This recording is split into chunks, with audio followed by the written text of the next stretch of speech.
मां लक्ष्मी के 3 प्रश्न। कौन सी स्त्री समय से पहले विधवा हो जाती है? कौन सी स्त्री को जीवन में कभी सुख नहीं मिलता? कौन सी चीज पत्नी पति को मांगने से भी नहीं देती?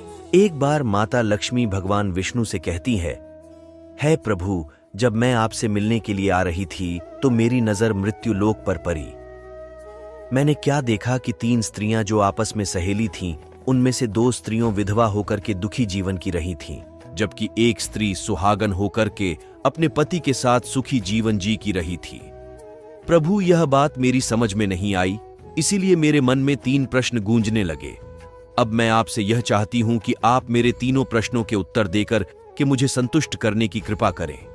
इस प्रकार माता लक्ष्मी की बात को सुनकर के भगवान विष्णु कहते हैं, तुम मुझे अपने तीनों प्रश्न बताओ, मैं तुम्हें तुम्हारे प्रश्नों के उत्तर देकर पूरी तरह संतुष्ट करने का प्रयास करूंगा। अब माता लक्ष्मी कहती है, प्रभु, मेरा पहला प्रश्न है, कौन सी स्त्री समय से पहले विधवा हो जाती है?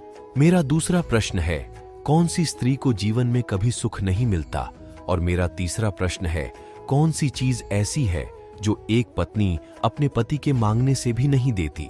भगवान विष्णु कहते हैं, तुम जिन स्त्रियों की बात कर रही हो, उनमें से 2 स्त्रियां विधवा होकर के अपना दुखी जीवन जी रही हैं, और वहीं पर एक स्त्री सुहागन होकर अपने पति के साथ में अपना सुखी जीवन जी रही है।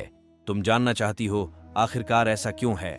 तो मैं तुम्हें एक छोटी सी कहानी सुनाता हूं, क्योंकि तुम्हारे तीनों प्रश्नों के उत्तर इसी छोटी सी कहानी में समाये हुए हैं। सबसे पहले मैं तुम्हें उस स्त्री की कहानी सुनाता हूं जो सुहागन होकर सुखी जीवन जी रही है। जिस सुहागन स्त्री की तुम बात कर रही हो, वह सुहागन स्त्री एक राजा के नौकर की पत्नी है, और जिस नौकर की वह पत्नी है, उस नौकर को अपनी पत्नी पर पूर्ण विश्वास और भरोसा है कि वह पतिव्रता है, जिसकी महिमा वह अपने साथियों में बार बार करता है। उस राजा के नौकर ने अपनी पत्नी की प्रशंसा इतनी की कि बात धीरे धीरे फैलते हुए राजा के दरबार तक पहुंच गई। फिर तो राजा ने अपने नौकर को बुलाया और उस नौकर से कहा कि तुम हर किसी से कहते हो कि तुम्हारी पत्नी पतिव्रता है, क्या वास्तव में आपकी पत्नी पतिव्रता है? इस प्रकार राजा की बात सुनकर नौकर कहने लगा, महाराज, मुझे पूरा विश्वास है कि मेरी पत्नी पूरी तरह पतिव्रता है। अब इस समय पर राजा का महामंत्री कहने लगता है, यदि मैं तेरी पत्नी का पतिव्रत धर्म खंडित कर दूं तो तुझे क्या सजा मिलनी चाहिए फिर? तो नौकर ने कहा, यदि तुम मेरी पत्नी का पतिव्रता धर्म खंडित कर देते हो तो महाराज मुझे फांसी लगा देना। अब उधर वह राजा का नौकर भी मंत्री से कहता है, यदि महाराज यह मेरी पत्नी का पतिव्रता धर्म खंडित नहीं कर पाए तो इनको सजा क्या मिलनी चाहिए? तो राजा ने कहा कि मंत्री को भी फांसी की सजा दी जाएगी। इस प्रकार मंत्री ने स्वीकार कर लिया और नौकर से पूछा कि क्या वस्तु लाऊं जिससे तू माने कि मैं तेरी पत्नी का धर्म खंडित करने में सफल हुआ? तो नौकर ने कहा, मंत्री, यदि तुम मेरे घर से जाकर के मेरे विवाह के समय पर मुझे एक पटका मिला था और एक कटार मिली थी जो दूल्हे को देते हैं, वह मेरी पत्नी ने बहुत ही संभाल कर रखी है, जो सुहाग की निशानी मानी जाती है। यदि तू पटका और कटार लाकर मुझे दिखा दे तो मैं मान जाऊंगा कि तूने मेरी पत्नी का धर्म पूरी तरह नष्ट कर दिया है। सत्य स्वीकार हो जाने के बाद में वह मंत्री शहर में जाता है और एक गुप्तचर से जाकर मिलता है जो काम कोई नहीं करता था। वह गुप्तचर उस काम को करने में सक्षम थी। फिर इस प्रकार उस मंत्री ने उस गुप्तचर को अपने स्वार्थ के लिए बुलाया और गुप्तचर से कहा कि देखो, इस नाम का एक व्यक्ति है, उससे मेरी शर्त लगी है। और फिर उसने उस शर्त के बारे में उस गुप्तचर को सब कुछ बता दिया। फिर वह उस गुप्तचर से कहने लगा कि तू कैसे भी करके उस स्त्री से मेरा संपर्क करवा दे, तुझे जितना धन चाहिए मैं उतना धन दूंगा। इस प्रकार मंत्री की बात सुनकर गुप्तचर कहने लगी, भाई, तू उस औरत के बारे में बात मत कर, वह औरत पूरी तरह से पतिव्रता है, तेरी शक्ल भी नहीं दिखेगी और उनके परिवार के लोग भी खूंखार हैं, तेरी खाल उतार लेंगे।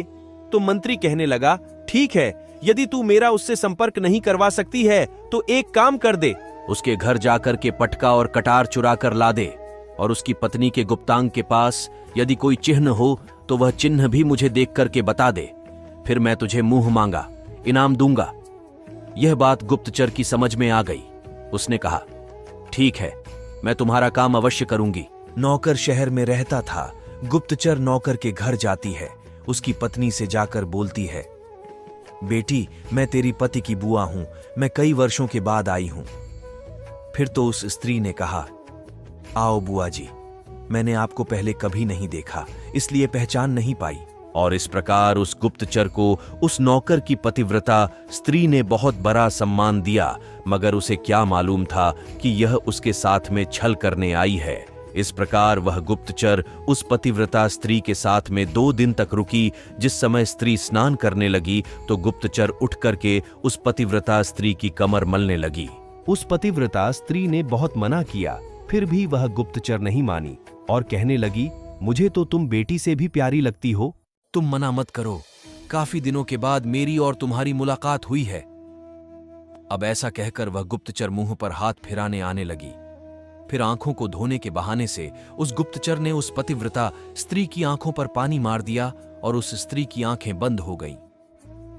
इस प्रकार गुप्तांग के पास में झांग पर उस स्त्री के एक तिल था, जो गुप्तचर ने देख लिया, बस उसका काम बन गया। उधर स्नान करने के बाद में जब वह पतिव्रता स्त्री रसोई में खाना बनाने गई तो गुप्तचर को मौका मिल गया और उसने पटका और कटार उस नौकर के घर से चुरा ली और वहां से एकदम से भाग गई और जाकर गुप्तचर ने वह पटका और कटार मंत्री को दे दिए और उस पतिव्रता स्त्री के जांघ पर तिल के निशानी भी बता दी। फिर वह मंत्री पटका और कटार लेकर के राजा के दरबार में पहुंचा और राजा से जाकर कहा, महाराज, मैंने नौकर की पत्नी के पास 2 दिन बिताए हैं और यह पटका तथा कटार उसी के हाथों से लेकर आया हूं। फिर तो राजा ने दरबार लगाया और नौकर को बुलाया तथा मंत्री से सभा में पटका और कटार नौकर को दिखाने के लिए कहा। फिर राजा की आज्ञा पाकर मंत्री ने उस नौकर को पटका और कटार दिखाई और उसकी पत्नी की झांग पर तिल भी बताया तो नौकर मान गया कि वास्तव में आज मेरी पत्नी ने अपना पतिव्रता धर्म पूरी तरह से भंग करवा लिया। फिर राजा ने फांसी का दिन 15 दिन के बाद में रख दिया और कहा कि नौकर को 15 दिन के बाद फांसी पर चढ़ाया जाएगा। और इस प्रकार से नौकर से उसकी अंतिम इच्छा पूछी तो नौकर ने कहा कि मैं अपनी पत्नी से अंतिम बार मिलना चाहता हूं। इस प्रकार राजा ने उस नौकर को आज्ञा दे दी कि ठीक है, तुम अपनी पत्नी से मिल सकते हो। फिर नौकर अपने घर गया और अपनी पत्नी से कहा कि तुमने मेरे साथ बहुत बड़ा विश्वासघात किया है। मैंने आपके विश्वास पर मंत्री से ऐसी शर्त लगाई थी कि राजा के दरबार में राजा के सामने मैंने कहा था कि मेरी पत्नी का पतिव्रता धर्म कोई नष्ट कर दे तो मुझे फांसी लगा देना। अब मुझे 15 दिन के बाद फांसी लगा दी जाएगी। मेरे साथ विश्वासघात करके तुमने ठीक नहीं किया। उस पतिव्रता स्त्री ने अपने नौकर पति को सारी बातें बताई, मगर उसे विश्वास नहीं हुआ और पुण्य राजा के दरबार में पहुंच गया।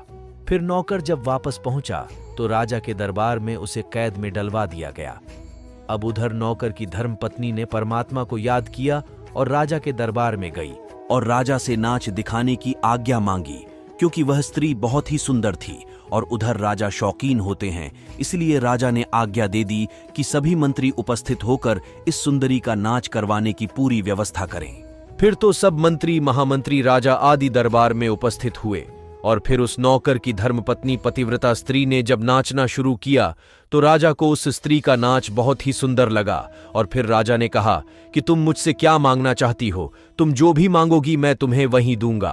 फिर उस नौकर की स्त्री ने कहा, महाराज, आपकी सभा में मेरा चोर है जिसने मेरे रुपए लिए थे मगर आज तक वापस नहीं दिए, उसे फांसी की सजा दे दीजिए। अब राजा ने कहा, ठीक है, बताओ मेरे दरबार में तुम्हारा चोर कौन है, उसका नाम क्या है, मैं उसको फांसी की सजा अवश्य दूंगा। उस नौकर की पतिव्रता स्त्री ने कहा, महाराज, आपका मंत्री मेरा चोर है, आप इनको फांसी की सजा अवश्य दें। अब उधर जैसे ही मंत्री ने सुना कि यह सुंदरी मुझे अपना चोर बता रही है तो मंत्री कहने लगा, महाराज, मैं कसम खाकर कहता हूं कि मैंने इसका कभी भी कुछ नहीं चुराया है। मैंने इसे आज तक कभी देखा ही नहीं है, तो मैं इसकी चोरी कैसे कर सकता हूं? मैंने आज तक इसकी शक्ल ही नहीं देखी।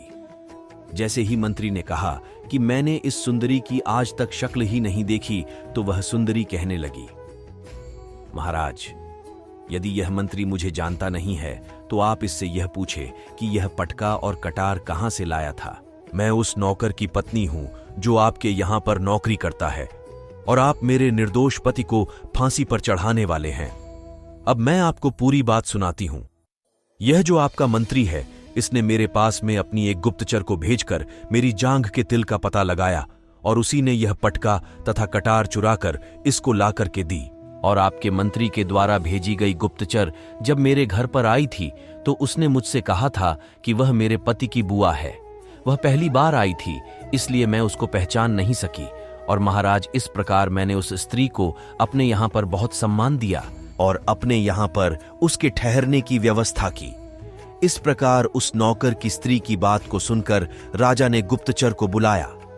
फिर उस गुप्तचर ने राजा को सारी सच्चाई बता दी, जिससे राजा ने उस नौकर को बरी कर दिया और मंत्री को फांसी पर चढ़ा दिया। इस प्रकार उस नौकर की पतिव्रता स्त्री ने अंत में राजा से कहा, महाराज, मैं अपने पति से बहुत प्यार करती हूं। मैं एक चरित्रवान स्त्री हूं। मैं कभी भी अपने पति का नाम तक अपने मुंह से नहीं लेती। अब भगवान विष्णु कहते हैं, लक्ष्मी, मेरी कहानी पूरी होती है। अब तुम अपने तीनों प्रश्नों के उत्तर बारी बारी सुनो। तुम्हारा पहला प्रश्न था, कौन सी स्त्री समय से पहले विधवा हो जाती है? तो जो स्त्रियां अपने पति का नाम लेती हैं, वह समय से पहले विधवा हो जाती है, क्योंकि पति का नाम लेने से पति की उम्र कम हो जाती है और समय से पहले ही उनके पति की मृत्यु हो जाती है। ऐसी स्त्रियां जो अपने पति का नाम लेती हैं, वह समय से पहले विधवा होकर एक दुखी जीवन जीती है। बस यही राज की बात है कि तुम जिन 3 सहेलियों की बातें कर रही थीं, उनमें से 2 विधवा थीं और यह एक नौकर की पत्नी थी जो पतिव्रता स्त्री थी। यह पतिव्रता कभी भी अपने पति का नाम मुंह से नहीं लेती थी। उधर वह 2 स्त्रियां जो विधवा होकर के दुखी जीवन जी रही हैं, वह हमेशा अपने पति का नाम लेकर ही बुलाती थी, जिसकी वजह से उनके पति की उम्र कम हुई और फिर वह दोनों स्त्रियां समय से पहले ही विधवा हो गईं और आज वह दुखी जीवन जी रही है। इसलिए कभी भी स्त्री को अपने पति का नाम अपने मुंह से नहीं लेना चाहिए। अब तुम्हारा दूसरा प्रश्न था, कौन सी स्त्री को जीवन में कभी सुख नहीं मिलता? तो समझ लो, जो स्त्रियां अपने पति की बिना अनुमति के किसी तीर्थ स्थान या उत्सव में जाती है, उनके जीवन में कभी सुख नहीं आता। ऐसी स्त्रियां जीवन भर दुखी रहती हैं और उन्हें पति का कभी प्रेम नहीं मिलता। तुम्हारा तीसरा प्रश्न था कि ऐसी कौन सी चीज है जो एक पत्नी अपने पति को मांगने से भी नहीं देती? समझ लो, वह चीज गाली है। एक चरित्रवान स्त्री कभी अपने पति को गाली नहीं दे सकती और जो स्त्री गाली देती, वह स्त्री कभी चरित्रवान नहीं होती और ऐसी स्त्री जीवन भर रोती है। उसके जीवन में कभी सुख की घड़ी नहीं आती और समय से पहले ही ऐसी स्त्री विधवा हो जाती है। इस प्रकार कहानी सुनने के बाद में माता लक्ष्मी पूरी तरह से अपने तीनों प्रश्नों से संतुष्ट होकर कहती है, प्रभु, वास्तव में जो स्त्री चरित्रवान होती है, वह कभी दुखी जीवन नहीं जीती, क्योंकि ऐसे घर में लक्ष्मी का सदा वास होता है और वह घर धन धान्य से भर जाता है। ऐसी स्त्रियां हमेशा घर को स्वर्ग बना देती हैं।